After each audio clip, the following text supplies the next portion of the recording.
Assalamualaikum.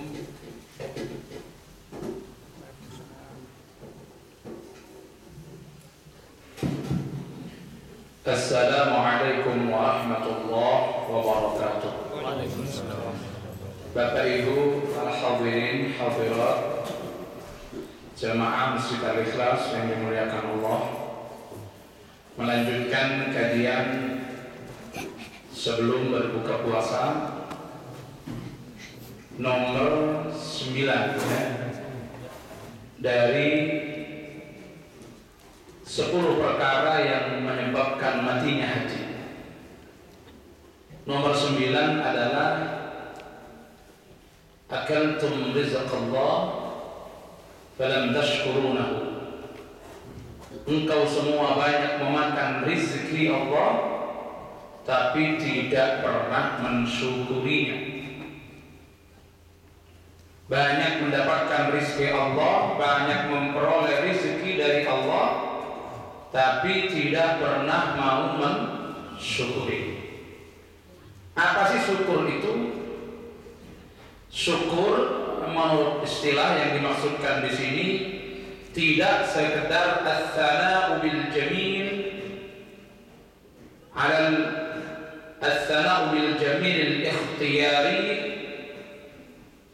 tidak hanya sekedar pujian dengan ungkapan kata, tidak hanya sekedar diucapkan dengan lisan, tetapi syukur yang dimaksudkan di sini tidak lain adalah sarful 'abdi jami'a ma anna Allah fi ma khuliqa li ajli.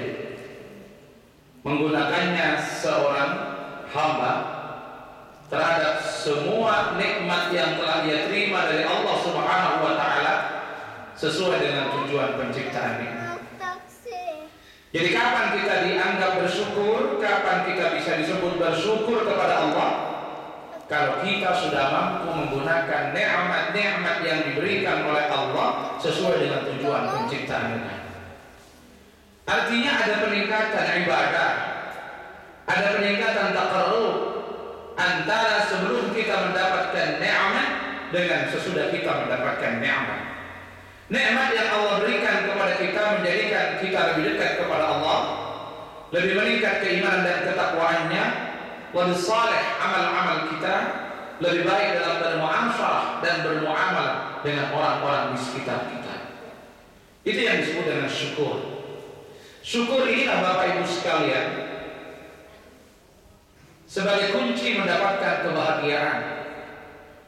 Kebahagiaan bisa kita peroleh bukan tergantung sejauh mana kita mendapatkan rizki dari Allah, tapi sangat tergantung bagaimana sikap kita terhadap apa yang kita terima dari Allah Subhanahu wa ta'ala. Dan ciri yang ke-10 dari matinya hati adalah istaghaltum bi'uyubi ghairikum wa taraktum uyuba anfusikum. Engkau selalu sibuk dengan kekurangan orang lain, dengan aib, dengan cacat yang dimiliki orang lain, tapi engkau melalaikan, melupakan kekurangan-kekurangan diri kamu sendiri. Kita sibuk membicarakan kekurangan orang lain, kita sibuk membicarakan kesalahan orang lain, padahal pada saat yang sama kita lupa kekurangan-kekurangan dan kelemahan diri sendiri. Orang yang sibuk dengan mencari kesalahan orang lain, maka dia akan lupa untuk menemukan kelemahan dan kekurangan diri sendiri. 10 perkara inilah yang disampaikan oleh Hasan Al-Basri ketika ditanya oleh orang-orang Basrah tentang firman Allah Subhanahu wa ta'ala, ud'uni astajib lakum. Allah berfirman dalam Al-Quran, berdoalah kalian semua kepadaku, maka niscaya aku akan mengabulkannya untuk kalian semua. Orang-orang Basrah bertanya kepada Hasan Al-Basri, fama baluna nad'ullaha kulla yawmin falam yastajib lana. Apa yang terjadi pada kami? Setiap hari kami berdoa kepada Allah, tetapi Allah belum mengabulkan doa-doa kami. Makanya itulah oleh Al-Hasan Al-Basri dijawab, itu terjadi karena matat qulubukum bi asrati asya'a Karena hati kalian semua mati. Penyebabnya ada 10 perkara. Yang pertama, araftum annallaha la ilaha illahu falam tu'addu haqqahu. Kamu semua tahu tiada Tuhan yang berhak disembah selain Allah, tapi kau tidak pernah memenuhi hak-hak Allah, tidak pernah melaksanakan kewajiban kepada Allah. Yang kedua, qara'tum kitab Allah falam ta'malu bihi. Kamu semua membaca kitab Allah tapi tidak pernah mengamalkan isinya. Yang ketiga, idda'aitum hubbar rasul falam tattabi'u sunanahu wa atharahu. Kamu semua ngaku cinta kepada Nabi tapi tidak pernah mengikuti sunnah dan ajarannya, tidak mengikuti jejak yang pernah ditempuh yang diajarkan oleh Rasulullah. Yang keempat, idda'aitum adawat iblis wa walaitumuhu. Kamu semua mengaku memusuhi iblis tapi menjadikan dia sebagai pemimpin, mengikuti bisikannya, rayuannya. Yang kelima,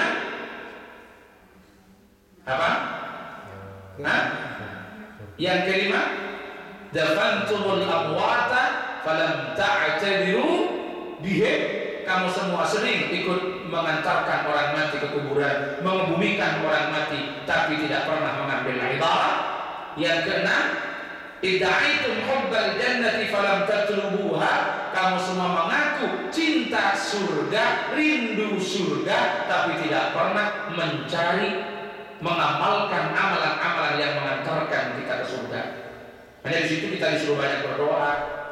Allahumma inna nas'aluka al-jannata wa ma qarrabana ilaiha min qawlin aw fi'lin aw amal, wa na'udzubika minan nar wa ma qarrabana ilaiha min qawlin aw fi'lin aw amal. Jadi Allah, kami meminta surgamu dan segala sesuatu yang mendekatkan kepadanya. Bukan surganya kok yang diminta, tetapi kita minta kepada Allah dimudahkan melakukan amalan-amalan yang mengantarkan kita ke surga. Dan yang ketujuh, idda'aitum khaufan nar falam tantahu 'anil dzunub. Kamu semua mengaku takut akan neraka tapi tidak pernah berhenti berbuat dosa. Yang kedelapan adalah apa?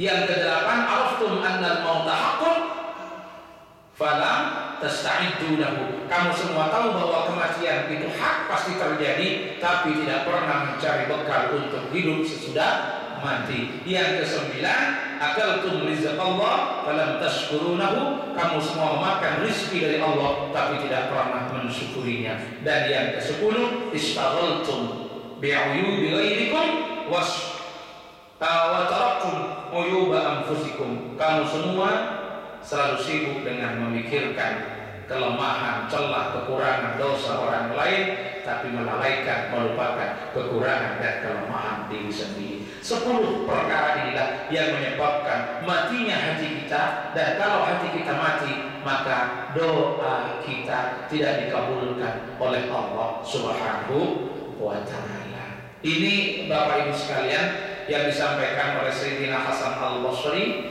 ketika ditanya oleh orang-orang Basrah, kenapa Allah belum mengabulkan doa-doa kami? Setiap hari, setiap saat kami berdoa, padahal Allah berfirman, ud'uuni astajib lakum.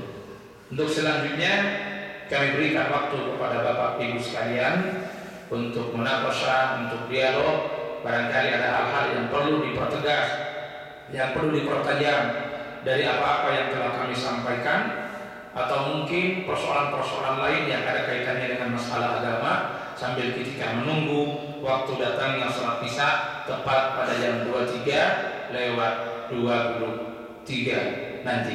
Masih ada waktu sekitar 15 menit untuk kita berdialog bersama. Kami persilakan.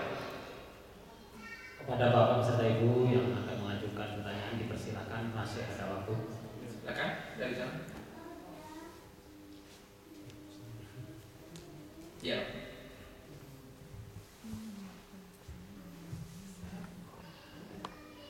Assalamualaikum warahmatullahi wabarakatuh. Waalaikumsalam warahmatullahi wabarakatuh. Ini pertanyaan keluar dari. Iya, ada apa?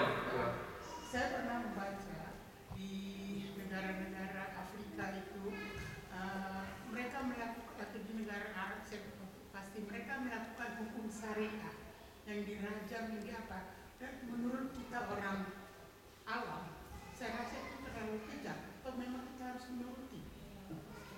Iya. Karena kan saya pernah baca, pernah lihat di televisi, mereka tuh dirajam sampai segini, dilempar batu atau apa, tangannya dipotong. Jadi zaman sekarang ini sudah ada hukum. Jadi saya juga nggak ngerti bagaimana kita harus. Iya. Assalamualaikum. Terima kasih. Pertanyaan yang bagus sekali. Pelaksanaan hukum Islam seperti potong tangan, rajam dan lain sebagainya. Apakah itu tidak kejam? Apakah itu tidak merupakan praktek-praktek hukum yang tidak manusiawi? Itu sering dilontarkan oleh orang-orang liberal yang tidak mau dalam melaksanakan hukum-hukum Allah. Padahal selama memungkinkan, kalau kondisinya memungkinkan, itu diterapkan, itulah yang terbaik. Tilka hududullah fala taqrabuha, tilka hududullah fala ta'jadu biha. Itu adalah ketentuan-ketentuan Allah, hukum-hukum Allah. Apakah kemudian itu tidak menunjukkan kekejaman? Tidak. Ada proses-proses, ada tahapan-tahapan pelaksanaan dalam hukum Islam. Sebelum itu dilaksanakan, ada tahap sosialisasi, ada tahap pengenalan kepada masyarakat. Yang menjadi target apa sebetulnya? Bagaimana orang itu tidak sampai dihukum. Artinya hukuman yang berat itu paling tidak itu menjadikan mereka itu takut untuk melanggar, menjadikan mereka itu menghindari yang dilarang oleh agama. Kenapa ada hukum rajam? Itu biar menjadikan orang lain tidak mendekati ke situ. Takut, kalaupun ada kasus satu orang yang dijadikan contoh, itu bukan untuk yang dihukum, tapi untuk yang lain, biar dijadikan pelajaran tidak melakukan perbuatan serupa. Jadi ada hukum potong tangan, tujuannya jangan sampai dipotong tangan, artinya jangan sampai mencuri. Adanya hukum rajam, jangan sampai terjadi di rajam, artinya jangan sampai berzina. Karena hukum itu tujuannya untuk apa? Menjadikan orang lain kapok. Zajaron bima kasaba nakalan minallah. Sebagai pengapokan, artinya membuat jerak agar orang itu tidak lagi membuat jariah, tidak lagi membuat pelanggaran terhadap ketentuan-ketentuan Allah. Nah, buktinya ketika hukum itu tidak dilaksanakan, berapa hari, berapa ribu orang yang seharusnya diranjam karena tidak diranjam melakukan perbuatan zina dalam sehari semalam. Ketika hukum itu diterapkan, targetnya bukan ingin meranjam orang, targetnya bukan ingin menjirit orang, targetnya bukan ingin memotong tangan, targetnya bukan untuk membunuh, tetapi jangan sampai itu dilakukan. Di dalam kisos misalkan, itu sebetulnya adalah perlindungan terhadap kehidupan. Walakum fil qisasi hayatun ya ulil albab. Dalam kisos ada kehidupan. Apa maksudnya? Orang yang membunuh itu diancam akan dibunuh, sehingga dia jangan sampai menghilangkan nyawa orang kalau dia tidak ingin nyawanya sendiri hilang. Ini perlindungan bagi yang lain. Ketika tidak ada hukum kisos misalkan, dengan mudahnya orang bisa membunuh orang lain. Ketika dia sudah membunuh orang lain, paling pol dia dihukum, misalkan dipenjara seumur hidup dan sebagainya. Coba kalau dia tahu konsekuensinya, kalau saya membunuh, saya akan dibunuh, maka dia juga akan hati-hati menjaga harga diri orang lain, menjaga nyawa orang lain, menjaga kehidupan orang lain. Jadi ketika diterapkan hukum Islam, itu bukan karena tidak manusiawi, tetapi memang hukuman itu yang ingin menjadikan orang lain itu kapok. Memang beberapa pandangan-pandangan liberal mengatakan pelaksanaan hukum itu tidak harus pada teknisnya yang diikuti, tapi substansinya mengapokkan. Tapi sekarang apa yang bisa membuat orang kapok? Ternyata hukum bunuh kisos yang ada dalam Islam sekarang banyak diterapkan di negara-negara lain. Ketika mereka akan menghentikan kejahatan yang susah dihentikan kecuali dengan cara itu. Contohnya bandar-bandar narkoba yang melakukan kejahatan yang bisa membunuh orang lain itu dibunuh. Koruptor-koruptor di Cina yang negaranya komunis itu dibunuh. Bagaimana Cina bisa menghentikan korupsi? Ketika Perdana Menterinya mengatakan, tolong siapkan 100 peti mati, yang 99 saya akan gunakan untuk mengubur para koruptor yang mencuri uang rakyat. Yang satu siapkan untuk saya kalau saya melakukan penyelewengan dalam kekuasaan saya. Relatif bisa ditekan dan orang bikin takut, orang bikin jelas, bikin takut. Ketika pelaku kejahatan tidak diberikan hukuman yang seimbang, maka dia justru akan menyia-nyiakan nyawa orang lain. Perampok akan seenaknya membunuh ketika mencuri. Kenapa? Paling pol ketika dia ditangkap, dianggap pembunuhannya tidak berencana, pembunuhannya tidak disengaja, dia hanya dihukum sekian tahun. Nah, justru ketika hukuman itu diterapkan, di situ ada jaminan kehidupan kepada orang lain. Orang lain tidak berani untuk mempermainkan nyawa seseorang karena ancamannya adalah nyawanya sendiri. Jadi tujuan dari pelaksanaan hukum Islam itu dengan adanya hukum rajam, jangan sampai ada yang dirajam. Artinya apa? Jangan sampai terjadinya perzinahan. Ketika ada hukum potong tangan, jangan sampai terjadi potong tangan. Artinya apa? Jangan sampai terjadi pencurian. Walaupun dalam pelaksanaannya itu memerlukan beberapa persyaratan. Tidak semudah itu. Pada masa Sayyidina Umar ada orang mencuri tidak dipotong tangan walaupun sampai senisok. Kenapa? Karena setelah diteliti terjadinya pada masa paceklik, sementara orang-orang kaya yang di sekitarnya sudah tidak peduli lagi sama orang-orang yang kelaparan. Akhirnya orang kelaparan mencuri, yang mencuri tidak dipotong tangan karena tidak semata-mata kesalahan ini. Hukumnya ada, tapi penerapannya itu juga ada persyaratan-persyaratan tertentu yang harus dipenuhi sehingga hukum itu bisa diterapkan. Jadi sebetulnya kenapa ada hukum kisos, ada hukum membunuh? Membunuh diberlakukan kepada orang yang sudah membunuh. Karena kalau tidak ada hukum demikian, dia akan seenaknya membunuh orang lain. Satu contoh sekarang diterapkan seperti bandar narkoba. Kenapa dibunuh? Kalau dia tidak dibunuh, dia membunuh karakternya bangsa, merugikan dan menghancurkan masa depan umat. Maka kematiannya akan menyelamatkan orang banyak. Kan dia dibunuh akhirnya. Dan ini sekarang justru diterapkan di negara-negara sekuler, diterapkan di negara-negara yang tidak beragama, karena diyakini bahwa hukum ini kalau diterapkan justru akan menimbulkan kekerapokan atau memberikan efek jerak tidak hanya pada pelakunya tapi kepada orang lain. Saya kira itu. Silakan berikutnya. Waalaikumsalam warahmatullahi wabarakatuh.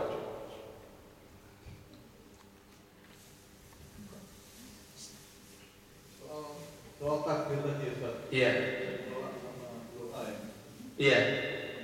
Lantas yang kedua lagi apa? Ada hadis Rasulullah ada gerakan pada 3 tempat besar katanya. Yaitu di Mekah, di Madinah sama di Baitul Maqdis. Iya. Itu hadis Rasul ya Ustaz. Iya betul. Baik, yang pertama tentang takbir. Bisa ditolak oleh doa. Memang ada anjurannya la yaruddul qada illa doa. Jadi Allah nafi kalau setelah itu ada istisna, itu menunjukkan isbat hasar. Tidak ada yang bisa menolak qada kecuali doa. Artinya hanya doa yang bisa menolak qada, berarti ada. Bukan tidak ada, berarti ada. Jadi ketika tidak ada kecuali itu berarti ada walaupun dibatasi. Intinya doa bisa menolak itu. Memang begini, Habib, ketika ada orang bertanya tentang masalah usia misalnya, apakah usia seseorang itu bisa ditambah? Ketika kita berdoa, Allahumma tawwil umur, ya Allah perpanjanglah usia kami. Ini ada dua pendapat. Ada yang mengatakan doa Allahumma tawwil umurna itu yang bisa dipanjangkan oleh Allah bukan jumlah nominal dari usia, tetapi keberkahan pada sisa usia yang ada. Dalil yang dipakai adalah idza jaa ajaluhum fala yastakhiruna sa'atan wala yastaqdimun. Tadi kita berbicara tentang kematian. Tetapi kelompok kedua mengatakan ketika kita berdoa Allahumma tawwil umurana atau fadilah dari silaturahim. Dalam hadis disebutkan man arada yutawwilallahu fi umrihi wa yus'a fi rizqihi falyasil rahimahu. Barang siapa yang ingin Allah panjangkan umurnya, perbanyak rezekinya, maka lakukanlah silaturahim. Itu dan mengatakan yang diperpanjang bukan hanya jumlah nominal, bukan hanya keberkahan pada sisa usia yang ada, tapi sekaligus jumlah nominal dari usia itu bisa ditambah. Nah, dasarnya apa? Dasarnya adalah yamhullahu ma yasha wa yuthbitu wa indahu ummul kitab. Allah berhak menghapus apapun yang Allah kehendaki, dan Allah juga berhak menetapkan apapun yang Allah kehendaki. Karena Allah yang menentukan segala-galanya. Allah yang memiliki induk daripada catatan itu, ummul kitab. Jadi ketika kita berdoa yakin saja apa yang kita inginkan kalau dikabulkan oleh Allah, tidak ada persoalan. Nah, rahasianya, hikmahnya apa? Kita yakin kepada takdir, tapi kita semua kan tidak pernah dikasih tahu takdir kita seperti apa. Kita kan yakin kalau segala sesuatu terjadi berdasarkan takdir Allah. Kalau seseorang sudah mati, berarti itu sudah takdir Allah. Tapi ketika ketentuan itu belum datang, kita kan nggak tahu ketentuan yang akan terjadi kepada kita apa. Makanya karena kita tidak tahu, ya berdoa saja. Perbanyak memohon saja kepada Allah. Seumpama memang nasib kita, umur kita sampai besok. Kita kan nggak tahu apa umur kita sampai besok. Ternyata kita sekarang berdoa kepada Allah dan Allah berkehendak untuk mengabulkan, bisa saja dipanjangkan oleh Allah. Nah, hikmahnya kita kan tidak tahu takdir kita. Disitulah ada penyeimbangan antara usaha, antara ikhtiar. Jadi kapan ikhtiar itu dilakukan? Sebelum ketentuan itu datang. Tapi ketika ketentuan itu datang, jangan pernah menganggap kalau ketentuan itu terjadi akibat ada hubungannya dengan ikhtiar kita. Tidak. Itu ketentuan Allah. Sekarang kita kan nggak tahu takdir kita itu kaya atau tetap melarat. Kan nggak tahu kan? Ya karena nggak tahu usaha, bekerja, semangat. Tapi begitu kita semangat bekerja, kok kemudian kita diberi karunia oleh Allah dan kita kaya, jangan pernah anggap kaya itu karena semangat kita. Kaya itu sudah ketentuan dari Allah. Itu kalau ketentuan itu datang. Termasuk ketika sebaliknya, kita sudah usaha pertandang-tanding, kita sudah usaha mengeluarkan segenap tenaga, tapi hasilnya pancet saja. Nggak kaya-kaya. Mulai dulu kuli sampai sekarang kuli saja. Artinya apa? Itulah ketentuannya. Selama masih ada kesempatan, jangan hindarkan. Jangan kita lari dari usaha. Meninggalkan usaha pada saat ada kemampuan adalah kefasikan. Tapi mengandalkan usaha dengan menganggapnya ia memiliki kekuatan, itulah kesyirikan. Jangan pernah dianggap. Kita akidah Asy'ariyah, akidah Ahlussunnah wal Jamaah itu tidak menghubungkan antara ikhtiar dengan takdir. Takdir adalah hak prerogatif Allah, tapi ikhtiar ketika dalam ajalnya kewajiban manusia. Dan hikmahnya apa? Kita kan tidak pernah tahu apa yang akan terjadi kepada kita. Kita tidak pernah tahu. Tapi ketika itu terjadi, ya itulah ketentuan Allah. Usaha sih boleh. Tapi kalau sudah terjadi, sudah usah dipikir. Disitulah ketentuan Allah Subhanahu wa Ta'ala. Maka tidak lain bagi kita kecuali tawakal dan qanaah. Tapi kapan tawakal itu? Tawakal itu kita laksanakan al-i'timadu billah bi'idharil ajzi. Kita menyandar kepada Allah kalau kita sudah menunjukkan kita sudah tidak punya lagi kekuatan untuk usaha, sudah kalau panjenengan nanam padi, seumpama saya contohkan orang bertani, cari bibit yang unggul, tanahnya hanya disiapkan bagaimana sesubur mungkin, irigasinya dipersiapkan, obat-obatnya dipersiapkan, takut ada penyakit, kita tanam yang baik dengan teknologi yang bagus, dengan cara yang benar. Ketika padi itu sudah bagus, hasilnya besok tinggal panen, kita tidak punya usaha lain, sudah tidak mampu lagi berbuat, dari situlah kita pasrah kepada Allah. Karena sudah tidak punya lagi, bisa saja besok waktunya panen, malamnya terjadi banjir, habis dong padi kita.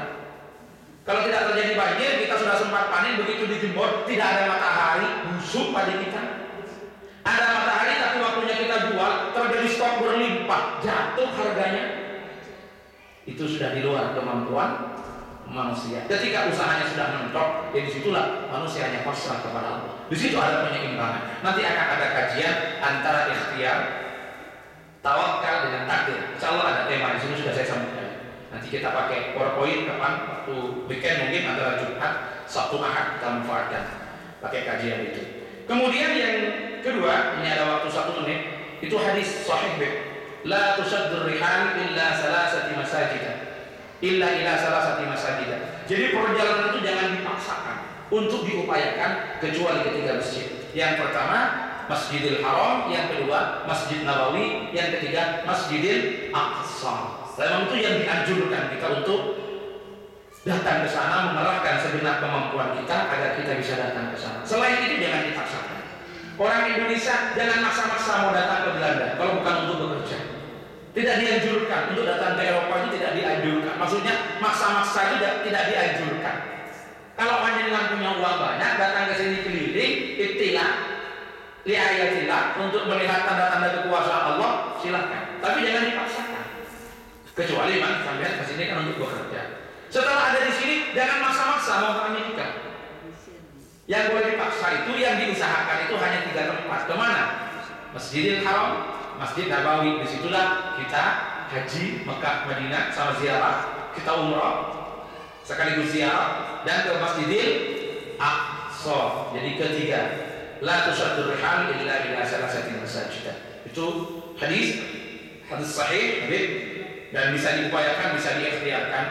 Saudara-saudara saya di sini, kalau diberi kelebihan oleh Allah, diberi kemampuan sedikit, sudah mencukupi apa yang menjadi kebutuhan sehari-hari, mencukupi keperluan keluarga di Indonesia. Setelah kita ngirim, kalau suami istri di sini udah cukup, segeralah berangkat. Mumpung di sini. Kalau ke Indonesia panjenengan ada uang, ngantrinya 10 tahun. Ngantrinya 10 tahun. Sekarang banyaknya yang daftar. Kalau di sini ada uang, insya Allah bisa berangkat. Di Indonesia 3 tahun kerja seperti di sini, baru bisa berangkat. Di sini panjenengan 3 bulan udah bisa berangkat orang satu. Makanya asalkan puasa 3 bulan, buka bersama, kemudian sahurnya bungkus bawa dari masjid. Kalau itu sampai 3 bulan, hasil pekerjaannya dengan kumpulkan, bisa berangkat haji. Asalkan 3 bulan nanti menang. 3 bulan. Misalkan bisa berangkat haji itu. Iya, bukan bagi bumuti, bukan. Bagi yang bujang-bujang itu. Bagi yang bujang-bujang, pokoknya rajin ke masjid, buka bersama di sini, pulangnya bungkus. Insya Allah, kalau puasa sampai 4 bulan, itu dikumpulkan berangkat haji. Insya Allah. Amin. Insya Allah. Ini Bapak Ibu sekalian sudah masuk waktu Isya. Mari kita sholat Isya berjamaah sekaligus berlanjut dengan tarawih, dan kita lanjutkan kajian kita besok, baik sebelum berbuka maupun setelah berbuka. Mudah-mudahan kajian kita menjadi ilmu yang barakah, manfaat fid dunya wal akhirah. Kurang lebihnya mohon maaf. Hadanallahu wa iyyakum ajma'in. Wallahul muwaffiq ila aqwamit thoriq. Wassalamualaikum warahmatullahi wabarakatuh.